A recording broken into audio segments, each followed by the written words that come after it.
Nagkapirang paraoma sa Kanaaman Camarines Sur, Pig aprobitsaran ang mainit na panahon para makapagtanom nin manlain-lain na variety nin pakwan. Marhay nagusi nin pakwan, nilalaomanakan mga paraoma sa lugar. Uyan report ni Chris Novello. Makalihis makaanin ning paroy kanakaaging Disyembre 2023, pakwan naman ang itinanom ni Rodel Aguirre sa iyang masarong ektaryang umahan sa Kanaaman Camarines Sur. Sarong base lang kada sarong taon ng pakwan. Tapos, tagamin naman kayan, paroy.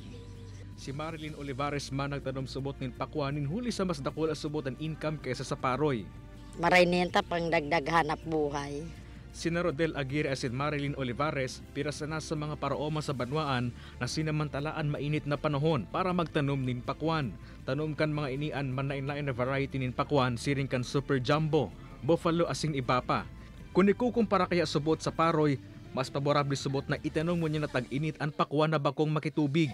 Susog sa Municipal Agriculture's Office kan Banwaan, 9% o 250 hektarya kan total na 2,893 na farmland sa Kanaaman ang tinanaman kan mga paraoman nin pakwan ngunya na taon.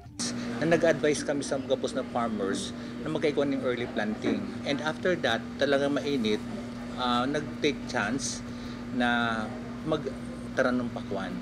Kung talagang may man forecast, may man piga-advise ang mga farmers na magtanong, mag-indulge. Katakod kay ini pigiin kami narman kan opisina ang mga paraoma sa Banwaan na magpa-insure sa PCIC nga nang may mako ang indemnification in kaso madanyaran an sa indang pananom. Kay banan si Carla Abunita, Chris Novello, Balitang Bicolandia.